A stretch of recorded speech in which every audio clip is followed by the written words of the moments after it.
What's up everyone, thanks for tuning in. So I've been wanting to make this video for a while now and I'm finally able to do it. So I'm going to show you guys how to rebuild a 5-speed manual A20 transmission. Now some of these steps I'm going to take may be the same or maybe some less or extra steps if you were to apply this to a second generation Prelude or first generation Integra. Since a lot of these transmission parts are all somewhat interchangeable, I don't see why any of the steps that I take would differ from each other, but make sure to read an instruction manual or any master manual that you can find PDF file downloaded off the internet if you can find one. However, I feel like this would be a good guide that would cover all those other chassis that I mentioned.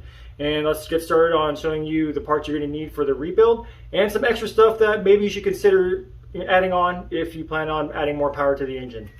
Okay, so if you haven't watched the A20 transmission removal or A20 transmission disassembly, reassembly, I'm going to leave links down in the description below. Check those out first because this video will not contain or have instructions to show you how to take your transmission off the car or how to take it, take it apart, none of that, just for time's sake. So this is strictly going to be like, here are the parts you're going to need for the rebuild, as well as like, what you're replacing, how to do it, so on and so forth. And some extra information is there in this video as well, so I'm not going to be talking about that. I might go over some few points, but for the most part, not really. Not really. So anyway, if you're just rebuilding your transmission, this is the kit that I got. I got it off eBay. It was like around $175, $180. Don't quote me on the prices. They can all change depending where you get them at. And with the way today's economy is going, prices are going to be going up and down. So what I say now may not hold true later on in the future. Here is the part number right there if you guys are looking for this. And so this is just a basic rebuild kit. So if for whatever reason, I'm just going to throw out some random stuff that could happen to the transmission. Grinding when going into gear. Let's see here. Gear popping out. Yeah, gears popping out of gear, obviously.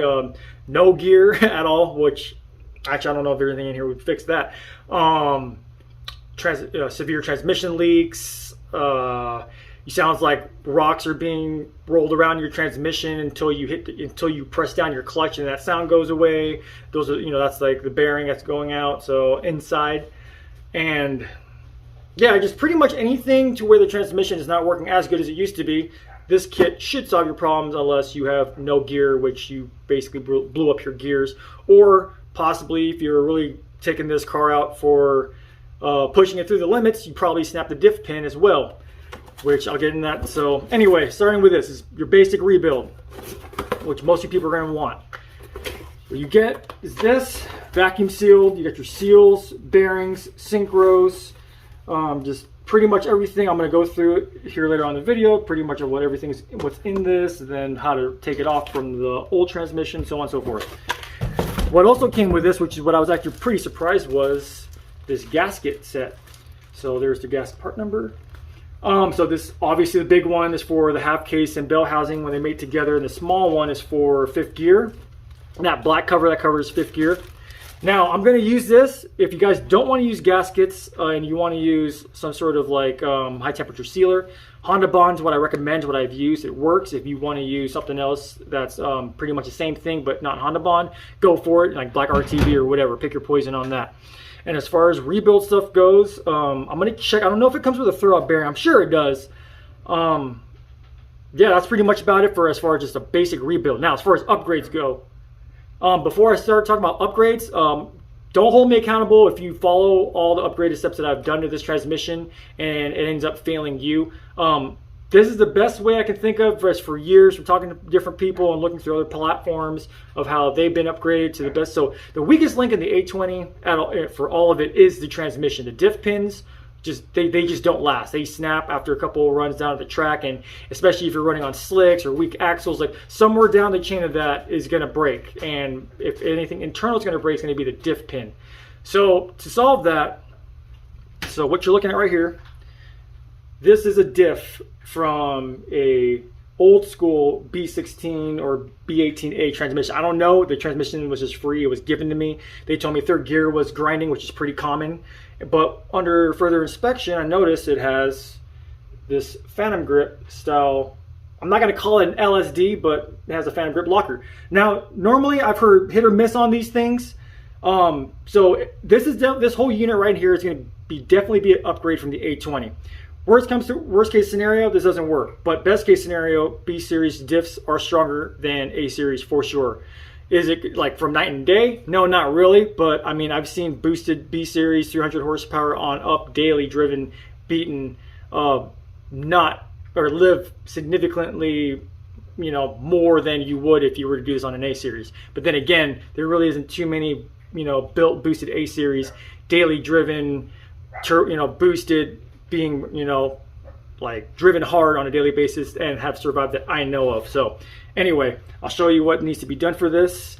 So I'm also going to leave links down in the description. My original plan was to pick up either a Wavetrac or an Mfactory LSD for this, but it was just a random act that I tore apart the free old school B series transmission. So when I say old school B series, this is like from the early 90s, like 90, 91 Integras, stuff like that. So the transmission cases will not have the removable detent springs on this transmission case. And the spleen is actually smaller on these. So these are not like the YS1 B series cases or transmissions, I mean. So yeah, these are the old B series, the smaller spleen. So next up, as far as upgrade stuff goes, hybrid racing detent springs. So what these are supposed to do is you replace your detent springs in your transmission, and these springs are a little bit heavier, so shifting into gear feels more crisp and precise. So it is an upgrade. It's not, you know, how much of a difference you'll feel is up to you. It costs like 20 bucks, so it's not really like a loss for me. And then these titanium transmission bolts. So again, do you need these? No. Depending where you live, if there's a chance of you guys living in more humid areas or snow or, you know, wetter areas, then the chances if you've never taken apart your transmission, this bolts might be seized in there. My D series trans, being in Arizona, 2 of those transmission bolts were seized in there. So I don't, you know, it happens. Sometimes people over torque them, so on and so forth. Things happen. So titanium bolts probably last longer than the rest of the car. So definitely a smart idea. If your transmission bolts all come off, no problem, and they're reusable, I just suggest throwing some anti-seize on the threads and you're good to go. So those 2 I just showed you aren't really needed. Yeah, other than that, that's pretty much it. That's what we're going to be working on, and we'll get started. All right, real quick before I start diving into this, if you guys purchase the heavy-duty detent springs and that's all you want to do as an upgrade, you guys can do that upgrade while the transmission is still mated to the engine. So what you're looking at is the bottom of the transmission. So a smart time to do this would probably be when you do your next transmission fluid change or whatever. So just drain the transmission like you would, and then just unscrew these bolts right here with the spring and detent balls. Be careful, don't lose those. And then just replace the springs, put the balls back in there, screw them back in, and you're good to go. Okay, so under further inspection of the rebuild kit, I'm surprised it doesn't actually come with a replacement throwout bearing, but it's no big deal. You can get them easily from any of your local auto parts store for pretty cheap. So you'll take this off, so you just hit the shift lever. You can see how it pushes it out. So to remove it, just push it here, get a needle nose plier of some sort. There's going to be 2 hooks on this side and this side, and you're going to be working off a spring. So just use this, undo the hooks. That's one side. Right. And then just pull it out. And this is where those hooks grab onto. Putting it in is a little bit more challenging, just a little bit. So see this right here? So that has to line up with these hooks. Slip it on. Okay. Push forward, grab your needle nose pliers.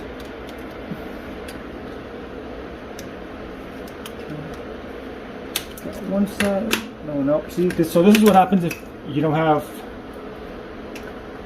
the hooks lined up when you do the spring. So it is hooked up to the back part, but it's not hooked up. Or sorry, it got hooked up to the bearing, but not to the back part. So you got to make sure that this part is lined up behind this. If that makes any sense, behind these, or else it's going to get locked in place in front of it, and that's not what you want. Okay. So that's one. Second one.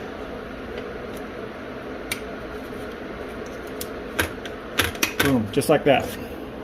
So axle seal, this comes with the kit right here. I actually, so I didn't discuss this in the beginning of the video. So this is actually a hybrid transmission, and what I mean by that is, I've said this multiple times in previous videos. So this is the first generation Integra, the pop-up headlight Integra, first through fourth gear, and 4.2 final drive, and Halfcase. And then this is the A20 Bellhousing. So shorter gears from first through fourth, stock Accord fifth gear. And when I did this originally, I didn't record it, I'm going to show you guys now basically. When I did the gear swap originally, I replaced the axle seal with a brand new one. So this is still in good condition. I might reuse this, I don't know, but just if this is all gnarled up and you're leaking from where your axles are, you guys can visually see that. Simple, just get a screwdriver or some sort of small pry bar or whatever, and just carefully pop it off, and then put it back in. I just get like a rubber mallet or whatever. If you use like a ball peen hammer or whatever, just be careful not to hit the edge of this, but a rubber mallet should do. All right, quick refresher before we tear this thing apart. So make sure all three of your detent screws are off. Make sure your mechanical Speedo is off. Make sure your reverse switch is off. And make sure that when you're undoing fifth gear, main shaft, countershaft, this is left hand threads. So lefty tighty, righty loosey. This is traditional right hand thread, so lefty loosey, righty tighty. So if you guys are planning on doing the Integra gear swap, I highly recommend using the Integra's Halfcase. And the reason being is, so this is the A series, the A20 Halfcase right here. So if any gear is gonna burn out before any other gear in the A series, it's gonna be fifth gear, due to the fact that it kind of lives its own little home, so to speak, with the black case over this. So the only oil lubrication it really gets to is from that tiny little hole right here, as well as these areas. That's the only lubrication it gets. If you look at the ZC Halfcase, you have your two shift rods coming through here, and you have two big holes here, including that. So it has a lot more flow for lubrication to go in and take care of fifth gear and stuff. So food for thought, if you guys aren't doing the Integra gear swap and you have the Halfcase off, if you know a machinist or whatever, or if you feel comfortable doing it yourself, you guys can drill these out. They're pretty much same design. I don't see why you couldn't. So will it definitely assure fifth gear won't burn out? No, but there's a greater chance of it not. So it definitely wouldn't hurt. This is going to be the first Synchros you're going to replace. Now, you guys could do this last. Once you're putting everything back together, you can throw the Synchro on last, but it's completely up to you. So this is going to be fifth gear. This is going to be the smallest Synchro in the kit that you get. So there's no way you can really like put the wrong one on here, if that makes any sense. So anyway, so remember, reverse thread on the main shaft, traditional right hand thread on the counter shaft, roll pin that needs to get punched out.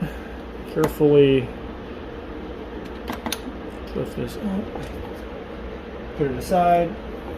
There is a washer right here. It does need to go on a certain way. So the way I do it is just take it off. I believe it's just concave down.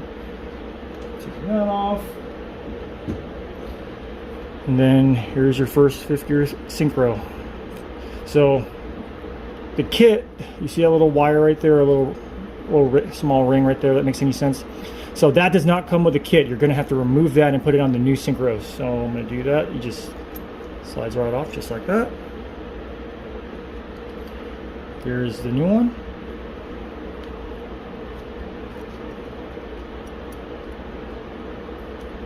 Slides right on.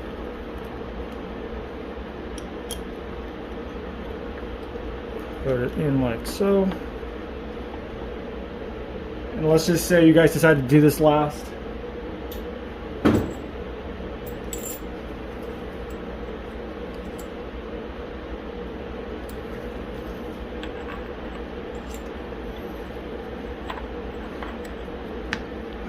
Okay, so you see that little tooth right there, that big tooth. Make sure that goes in between all three.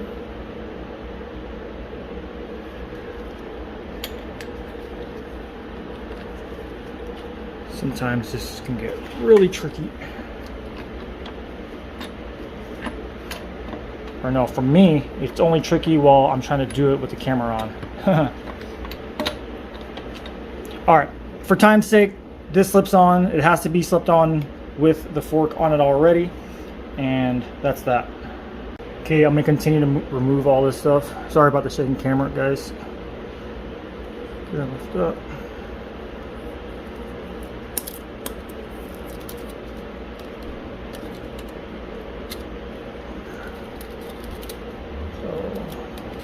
So, something like that. This goes in the bottom. Try to keep everything together. If you keep everything together, it makes everything a lot easier.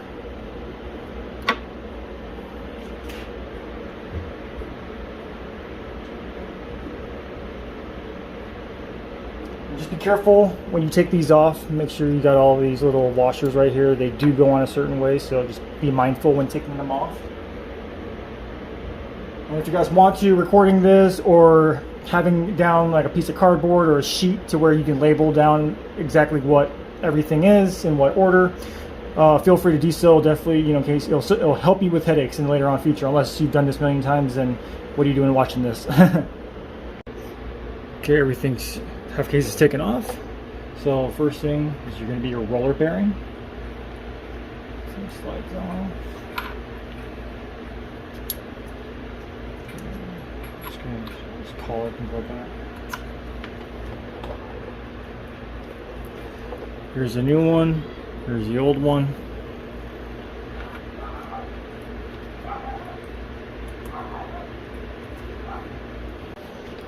Okay. Next up is going to be fourth gear synchros.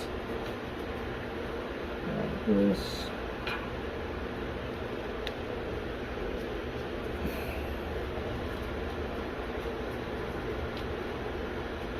Again, same thing.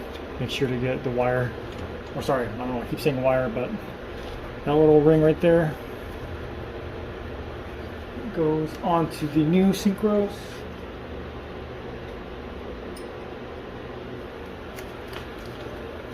Okay, so old, new.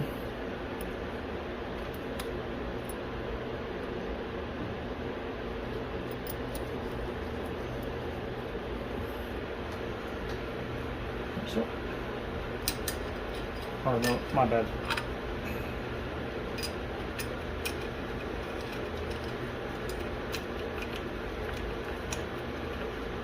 Go.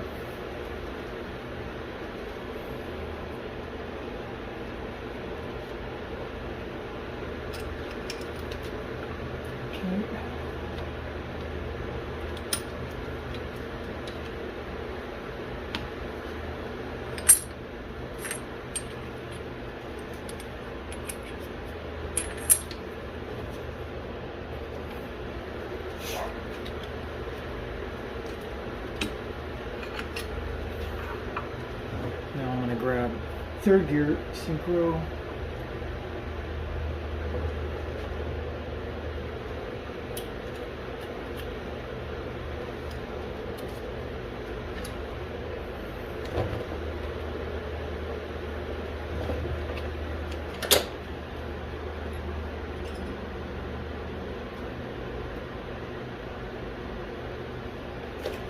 Same thing, new, old.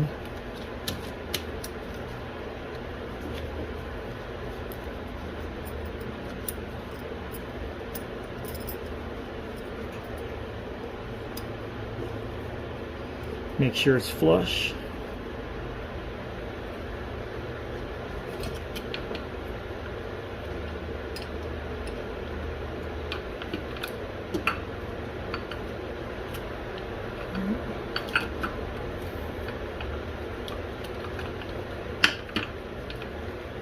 As far as that goes for the main shaft, you are done.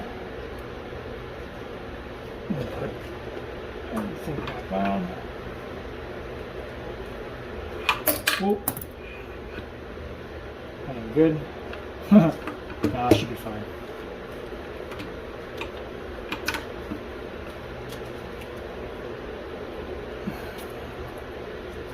Just make sure to clean it off.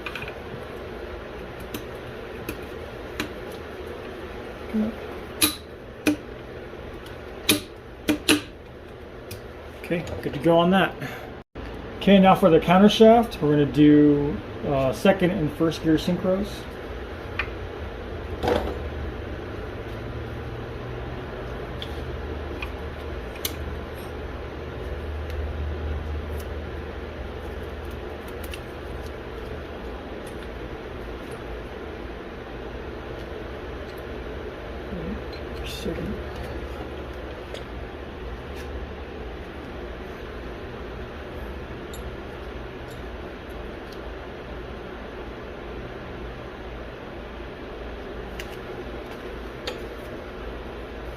You know, looking at these synchros actually, because this was the ZC gears was actually a junkyard pull,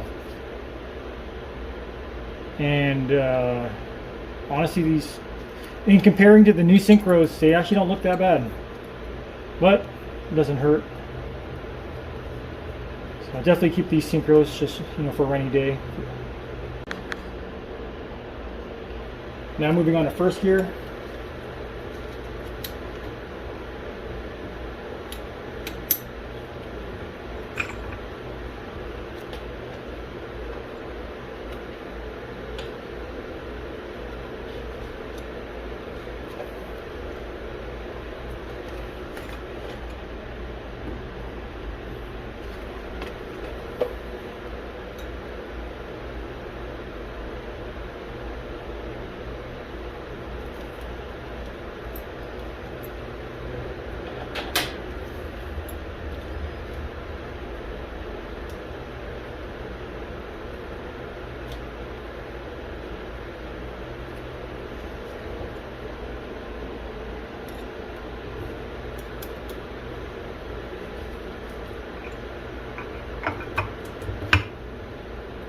Okay, and that's it for synchros.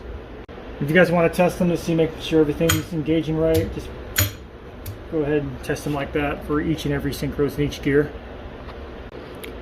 So for the countershaft bearing removal, you can get a small flathead screwdriver. There's an outer ring right here. You guys can't really see on camera, but basically I'm trying to collapse all these cylinders that's within the bearing. Make sure you have the right bearing before you do this, because it's kind of a point of no return.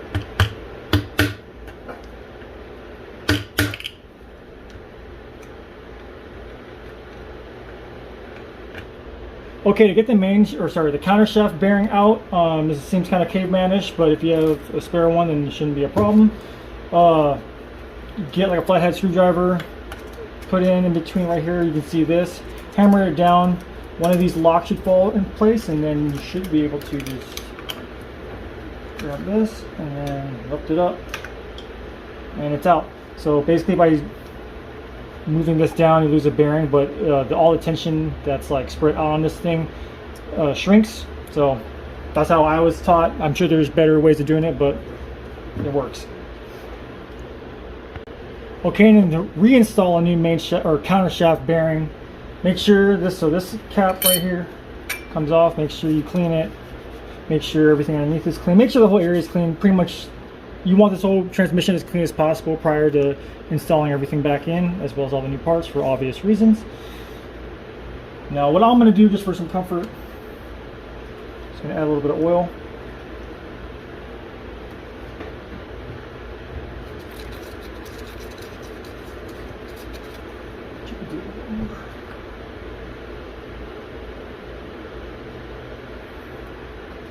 Again, you don't have to do this, but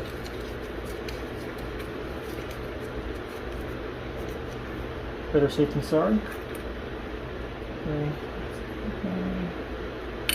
Oh.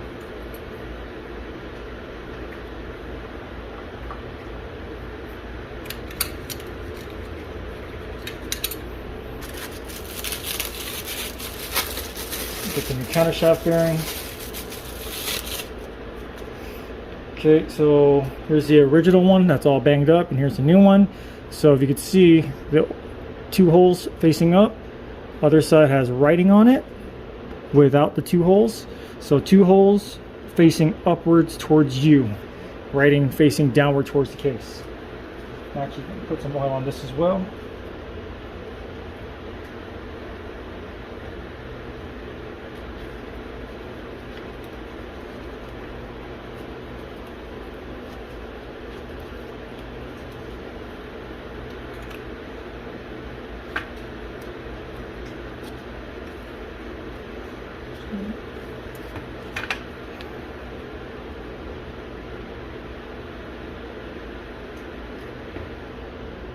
Okay, then to install the new one in, just simply hammer it.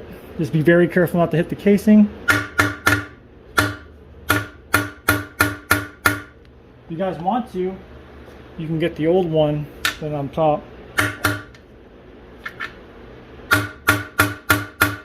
Ideally, if you guys can, I don't have one at the moment, at least what I can find, you can get like a socket that's the same diameter as the actual bearing, hopefully taller so you don't risk hitting any of the casing, but basically you just want to hit this until it's all the way flush. Okay, the new countershaft bearing is in. If you guys want to, I even used an extension and just hammered my way around it, especially like around in this, sorry, here up in this area where it gets kind of tricky hammering. So yeah, just make sure it's flush and you're good to go. Okay, so I know I didn't record this in the beginning, but pretty self-explanatory. So this retaining plate right here, there's two screws here with screw heads on here. The easiest and safest way of taking these off would be using some sort of impact with a really good Phillips screw head. And then when you put them back on, screw them in by hand so you don't risk cross-threading them, whatever, if you were to use a gun or whatnot. And if you look closely enough here, a little bit more. You can see how there's little indentations right there, and that's where they were kind of like, you guess you can say, staked in those places. So that's where I'm going to try to use the impact again so you get the screws lined up with that. Okay, to get the main shaft bearing off the main shaft itself, or also known as input shaft bearing, which is really weird because usually these bearings are actually in the case itself and you can just use a slide hammer or whatnot to be able to take it off, but in this case it's on the main shaft itself. So I have the main shaft in a vice grip right now. Make sure you protect the main shaft itself so it's not metal on metal. There's a snap ring in the bottom right here. All I used was this small little thin screwdriver, and I just worked away and just got underneath of it and walked all the way around it and just came right off. And now I have this bearing puller right here, so it has these 3 hooks on the bearing, and then you get an impact and hit it.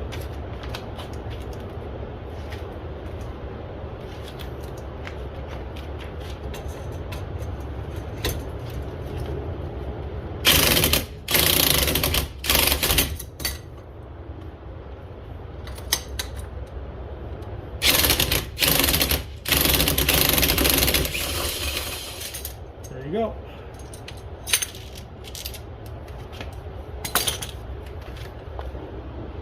Be careful too, there is a washer on this end like this, so be careful not to lose that. And then when you put this on, it's going to be wording, sorry, get the camera focus, lettering facing down towards the main shaft, and then blank facing this way. Okay, another seal you're going to have to take off and replace is going to be the input shaft bearing seal. It's right underneath the bearing right here. And again, just use a screwdriver or flathead of any kind and just carefully pry it out. Just work around the sides, and then you can actually dig your finger underneath of it to where you can just pop it right off. So one thing that I noticed about this seal, you can see how it's kind of, the camera focus, how it's that bottom part. So the new one has like this almost like this metal band. If you guys, I don't know if you guys can see it. Yeah, so this one doesn't have it, so I'm sure it doesn't hurt, but just make sure that this band's on there. And then putting it in the same way. Just press down evenly.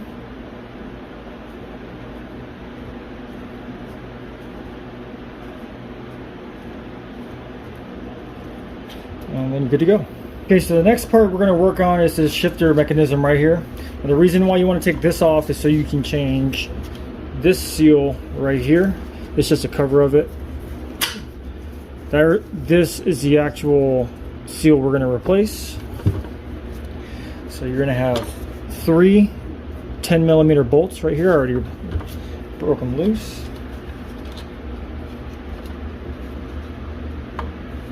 Oh, thought I did.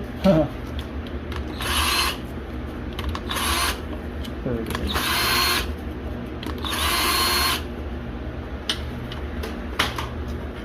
It pops out just like that. Set that aside. Clean it off if you need to. Now you're going to have this part right here. So what you need to do now is take this part off the arm itself. The way to do that is there's a 12mm bolt right here. Let's see if we get a better angle. Right there, 12mm. So just turn, use the arm and just turn it towards you. Sorry, this is kind of difficult to do and record at the same time.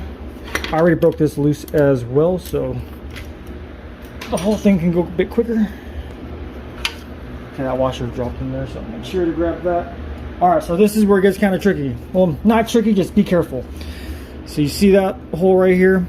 So you can pull this off, pull this whole arm off out this way completely. There's a spring-loaded ball bearing right in here. When you pull this off, the spring's gonna launch it, and it almost took my eye out.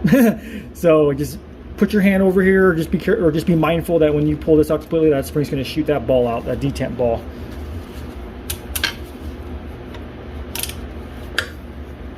Okay, out, put it aside. And it only goes back in one way to be able to screw back in. So if you do it in another way, like, yeah. Oh, the magnet caught the ball.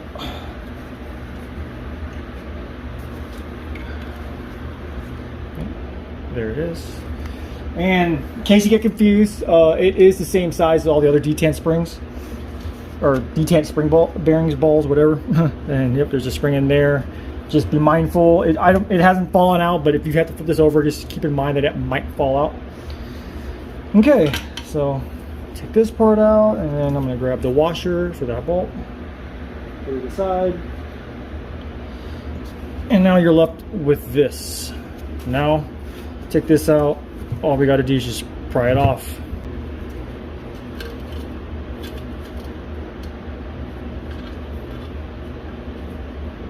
Okay, out with the old. Make sure the area is all cleaned off for when you insert the new seal in there. And also make sure to coat the seal with oil or transmission fluid or whatever. So make sure it ensures a good seal to it. Okay, so here's the new seal going in that shift rod area.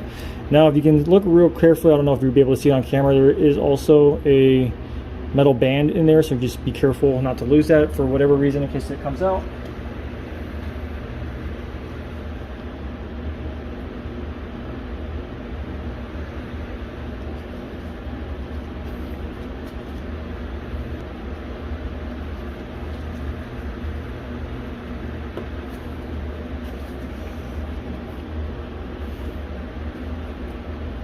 Okay, I'm going to use a rubber mallet. Just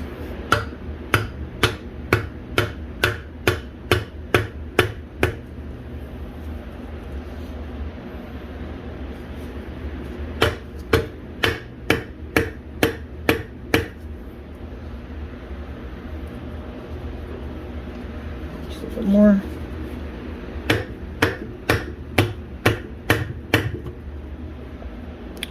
All right, we got it. Okay, to reinsert the shift rod back in there, make sure that these detents are facing downward. Make sure you clean this off, add more oil to it. Run it through. Get your detent ball and make sure the spring is down in that housing. Drop the ball in there, making sure it's lined up and sitting on top of the spring. Push this in. Now carefully get a flathead screwdriver. Apply some pressure on the ball going downward towards the spring.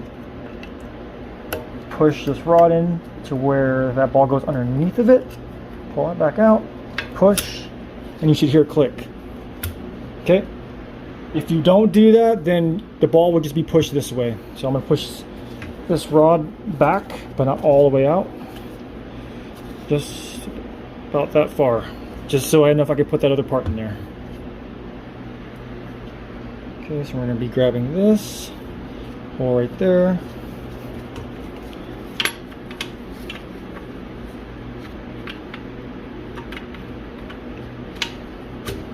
Okay. Ow. That sucked. Rotate this. Pull it back out. And it should line up with the hole on the rod itself and on this device. And then apply that 12mm bolt back into place to lock this in. Okay. Then add the actual shifting mechanism on this. It's easy, but it can be kind of tricky at first. So this bottom part where my thumb is goes into there. And simultaneously you're going to have this arm goes into that side right there. Whoa. if I don't drop it. So that bottom part where my thumb was goes in there simultaneously as that side part goes into this.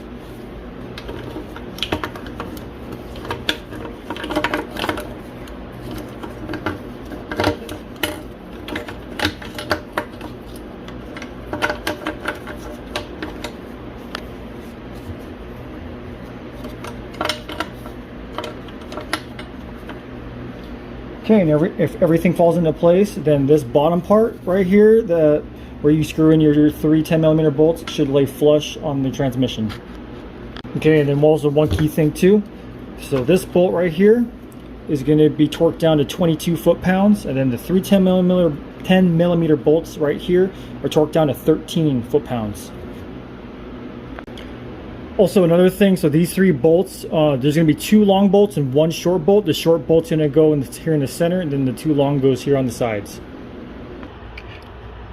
Going on to the diffs now, so what you're looking at to the left is going to be the A20, to the right is going to be the B series.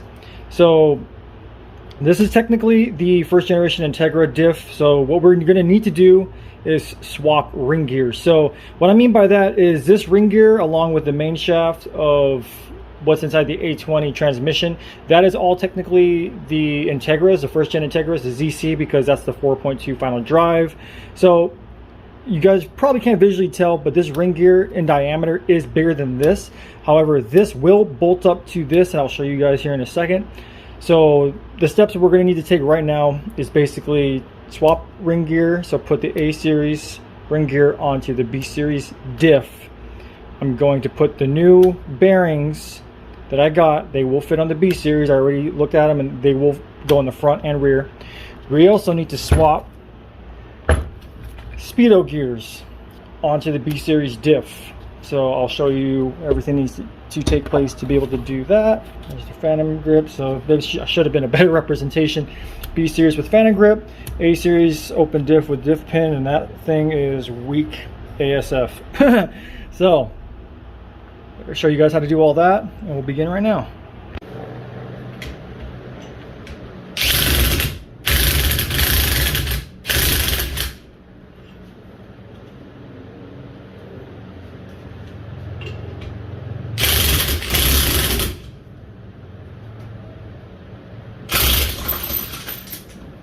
Okay, the Speedo's off where it needs to be off of, but I wasn't expecting it to actually pull the bearing itself, and actually since this red piece is actually a little bit too big covering that, no, actually it's just pushing onto itself, so the bearing can actually come out. So what I'm just going to do is I'm just going to get the slide hammer and put the whole small hooks in here between this and the Speedo gear, and then just pop it off real quick.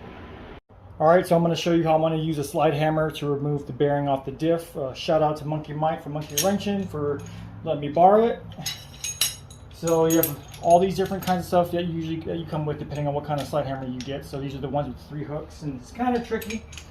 So you want to get them underneath the bearing the best way you can, and then apply weight to it. So pretty much to where, yeah, it's kind of tricky. Okay. Drop this.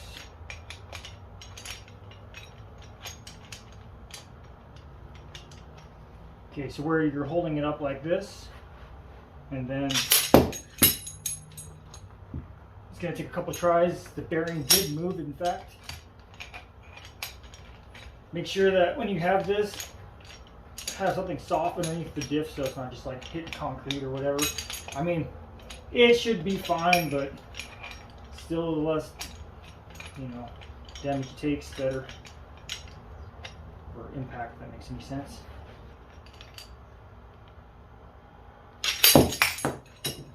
There we go.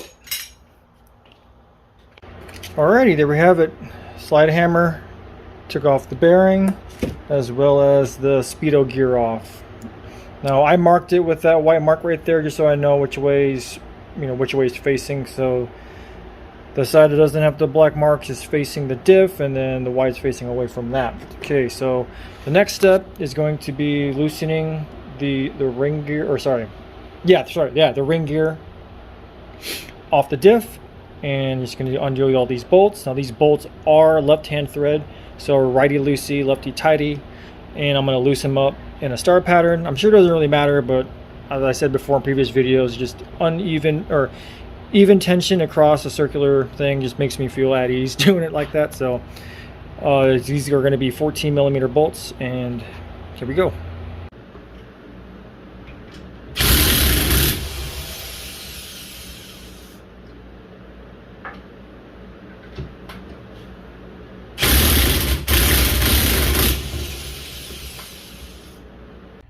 Unfortunately, I rounded one of the bolts on here, so I had to get an extractor, a bolt extractor kit to get it out, but thankfully it worked out. All we do is just lift the ring gear off and then set that aside. Just remember that that's going to be the B series ring gear, and now all we have is this bare diff. Now I've got to throw the bearings on it and the A20 ring gear, or technically the Integra ring gear. So for those of you that's curious in size difference, so this is the A20 on top and the B series ring gears in the bottom. So there is a difference. Now as far as the diffs go, they're basically identical. B series on the right side, A series on the left side.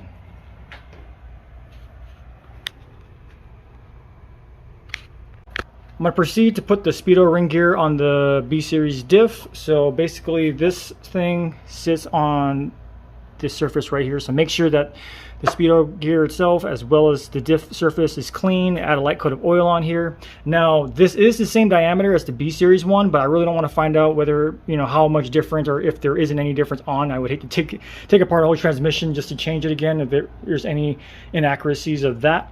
So I'm just going to put the A series Speedo ring gear on the B series to play it safe. And so visually looking at this, this is the part that sits into the case itself. You're not going to be visually seeing this from a bird's eye view. And then the bearing goes on top of this. So basically it's just throw this on here, lightly hammer it around to where it's flush with this, and you're good to go.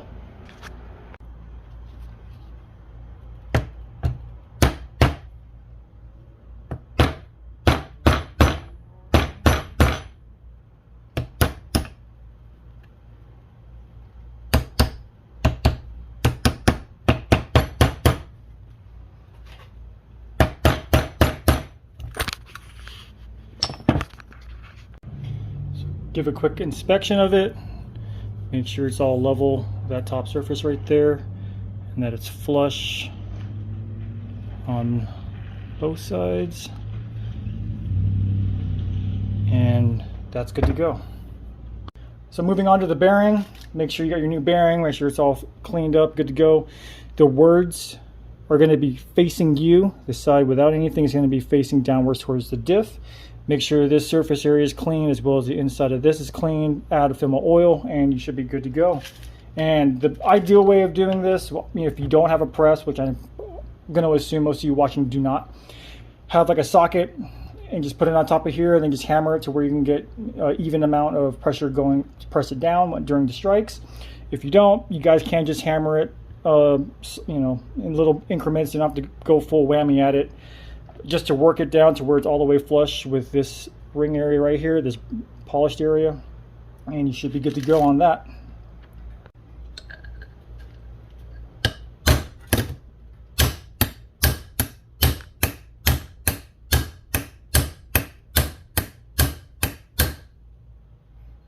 Actually, what I'm going to do is I'm going to reuse the old bearing, put it on top of this. Use this little flat bar I got, and then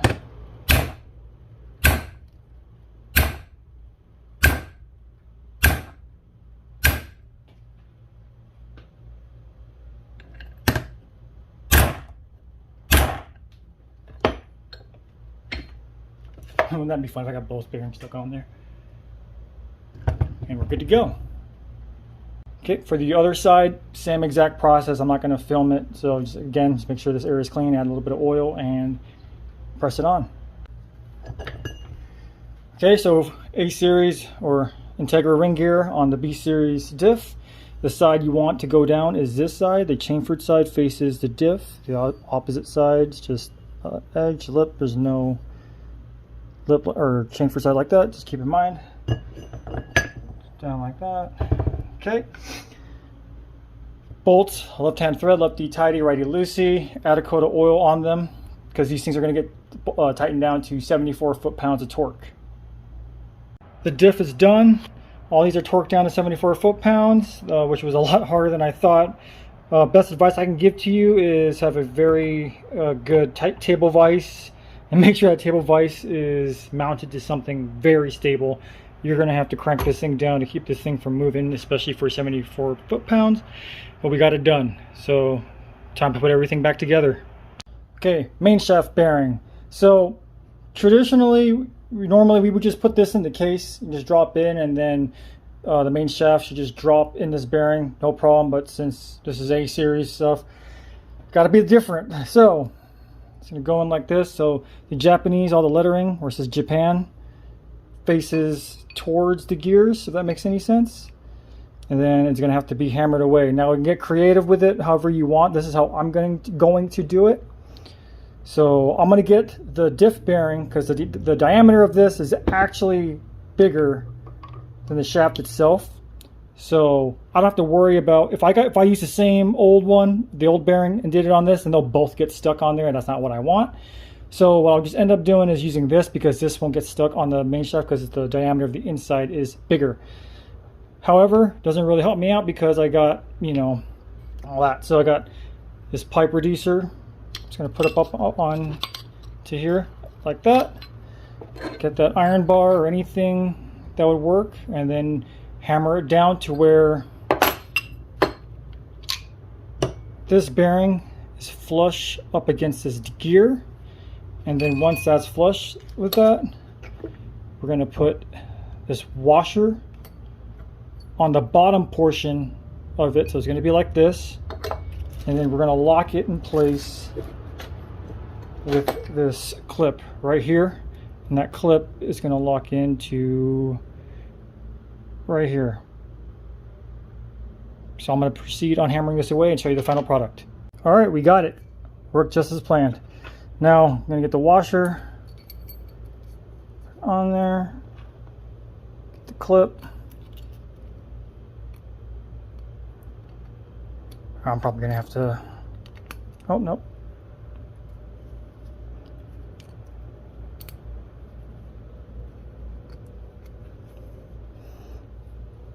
Yeah, I'm going to have to use a tool to get this, but basically you want to get this clip in up against the washer. You should hear a click and you're good to go on this.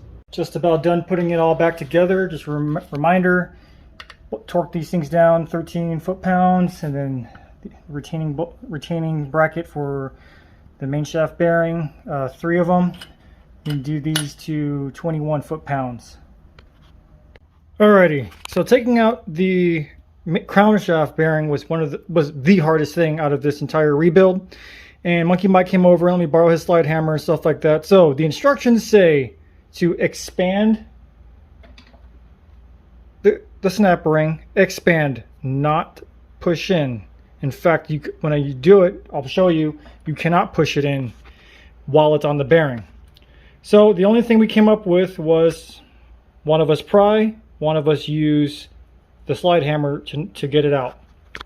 Well, we got it out, but this happened. So it's not that big of an issue, in my opinion. If it cracked this entire case, I would say it's a huge problem. But here's the reason why I don't think it's a big issue. Number one, this transmission, as far as how fifth gear is designed, like it's the only way, or it's the only few designs of transmissions as far as Honda stuff goes I've seen like this, where fifth gear gets its own little home.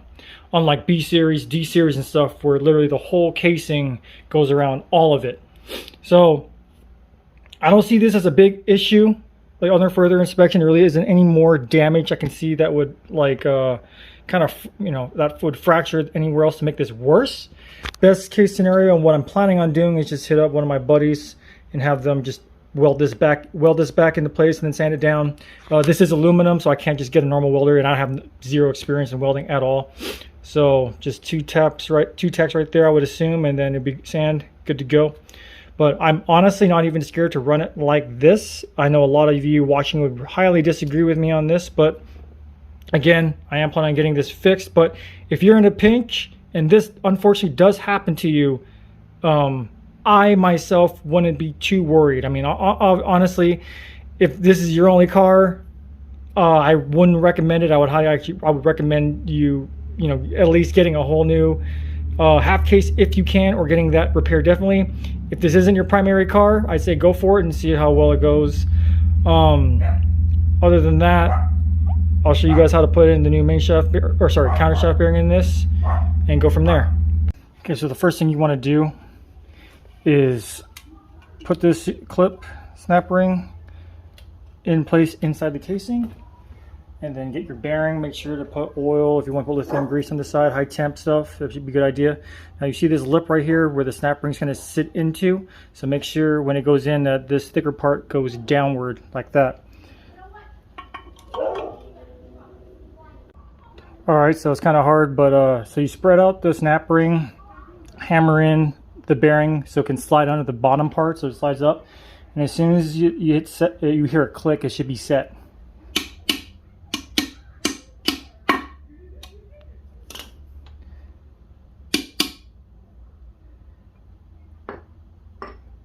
Actually, that went a little over.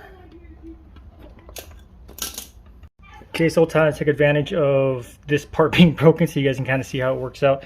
So flush on here, snap ring's in, the snap ring is in beveled with the bearing, and then it's inside the actual cavity right here that holds the snap ring in place. And for the other side, it should be completely flush. None of it should be sticking out. And that's it for the main bearing. Or sorry, counter bearing. Okay, another seal you guys need to remove is going to be the driver's side axle seal. Super simple, just get a flathead screwdriver and pop right off. Just like that. Clean off this whole area. I know it's all junk right now, but then, yeah, to reinsert the new one, simple. Just make sure all this is clean, add oil, and just pop it in there. You can hit it with a rubber mallet if you want to get it seated in there, and that's about it. That about does it on the rebuild. Got the Speedfactory titanium bolts on here. It's missing two. Well, not really missing two because this isn't for a series. So I have to reuse two of the bolts, which isn't a big deal. So when you guys are finally mating all this up together for the last time, make sure all the surface is clean on the inside. If you're going to use the gaskets, just use the gaskets only. Do not mix it with Honda Bond or anything else like that. If you're going to use Honda Bond, again, make sure the surface is very clean. Don't put too much to where when you close the case, that when it sandwiches, that it doesn't shoot some of that sealant inside the transmission. That's not a good thing at all. So these bolts are going to be torqued down to 9 foot-pounds. These are going to get torqued to 21 foot-pounds. There is a torque down sequence. I'll put it up here momentarily. Don't forget to put your detent screws and springs and balls back. Also, don't forget to put on anything else you took off on here, your clutch cable bracket, reverse switch, your Speedo, and that, top of my head, that should be it. Oh, another cool thing that I remembered why the ZC half case is a cool thing. There's a filler bolt up here, so you don't have to worry about filling this transmission with transmission fluid with a funnel and whatnot up here. So that's a cool plus. So basically all you would do is just drain it here, plug this, open this up, fill up top here conveniently, wait till you see the fluid come out of here, and you're done. Close it up. And I'm going to put in some Pennzoil synchro mesh into here, and then, well, I'm going to put it on the car first and then put Pennzoil synchro mesh, and then see how it works. The trans is in. Everything's pretty much patched back up. So don't forget to reconnect your Speedo cable. Don't forget to hook up your reverse switch. And for you guys that have never done it before or end up putting the clutch cable back together and ends up being a dead clutch pedal. So on this arm, on the clutch arm right here, when you guys tighten this, make sure to tighten it all the way to where this arm's all the way up. And then continue tightening it to where there's some pressure. And then you obviously got to test it in the car. Have it to where it's not like too loose of a clutch pedal feel to where it's like not too tight. However, depending on what kind of clutch you're using, like an ACT stage 2 or whatever, it's going to be a stiffer clutch altogether. So just kind of like tighten this as much as you need to get perfect clutch. to a good clutch feel, and to where obviously where it's disengaging and engaging.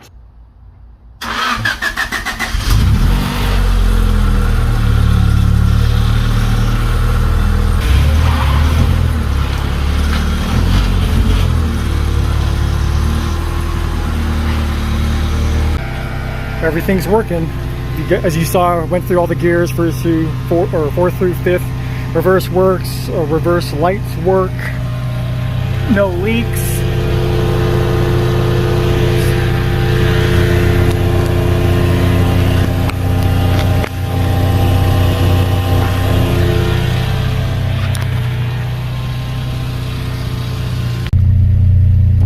All right, gonna go on a little test drive.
Shifting through this with the hybrid racing heavy duty Detent Springs definitely feels like, I don't want to say the shifting feels stiffer, it feels about the same, but definitely when it goes into gear it definitely engages and like feels more crisp, like you're in there, not more of like it just slides in there and it's there. So for what was it, 20 bucks, it's definitely worth it. It's worth the upgrade, especially like if you guys are going to do like in between transmission fluid flush. Definitely wouldn't hurt just throwing them in there. So there's that. So now I'm going to see, I can't really tell the difference with the Phantom grip. Just did a little drive in, and I'm kind of glad I drove around the block because it's kind of I was going to do a quick burnout test, but now that there's a sheriff one street over, I don't think I'm going to do that right now. All right, let's find out if this thing can do a 2-wheel burnout.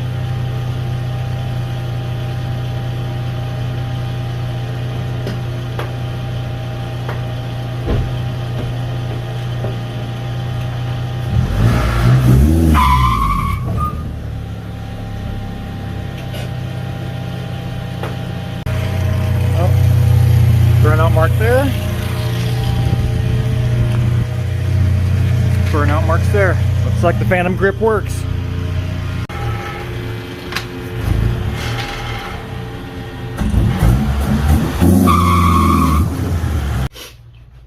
Alright everyone, that about does it. If you have any questions, ask me down in the comments below. Hit me up on Instagram if you're on there. Asian_Zensation, AZIANZENSATION. I'll answer when I can, as fast as I can. I know this is a long video. I'll leave timestamps in the description below, guys. And thank you for watching, and I'll catch you in the next one.